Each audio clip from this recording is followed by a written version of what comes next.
প্রিয় দেশবাসী, আপনাদেরকে জানাই আন্তরিক সালাম ও শুভেচ্ছা। আমি আপনাদেরকে দেখাচ্ছি মহামূল্যবান একটি ঔষধি গাছ। গাছটির নাম হচ্ছে জিনসন গাছ। এই যে আপনারা দেখেন, আমি এই গাছগুলো ছাদে চাষ করছি। শুধু এটা ছাদে চাষ করা সম্ভব, এই জন্য হচ্ছে আমি আপনাদেরকে দেখাচ্ছি যে ছাদে কিভাবে চাষ করবেন। এই দেখেন, আমি ছাদে চাষ করছি, আমার নিচে হচ্ছে নার্সারি আছে।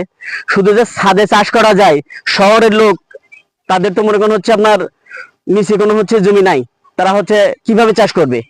তাই আমার মতো আপনারা ছাদে চাষ করতে পারবেন। এই জন্য হচ্ছে বলি যে আপনারা ছাদে নিয়ে এগুলো চাষ করেন। আমার কাছ থেকে দানা এবং চারা অ্যাভেলেবল পেয়ে যাবেন। আমার নিচে হচ্ছে আপনার নার্সারি আছে, যতগুলো হচ্ছে দরকার ততগুলো ঠিক আপনাদেরকে দেওয়া যাবে। আপনারা ছাদে নিয়ে হচ্ছে লাগান। ছাদে টবে হচ্ছে আপনারা, এটা হচ্ছে কোনো সার মাটি খুব বেশি দেওয়া লাগে না, খালি একটু পানি দিলে হচ্ছে এটা হচ্ছে অল্প এতে হয়ে যায়।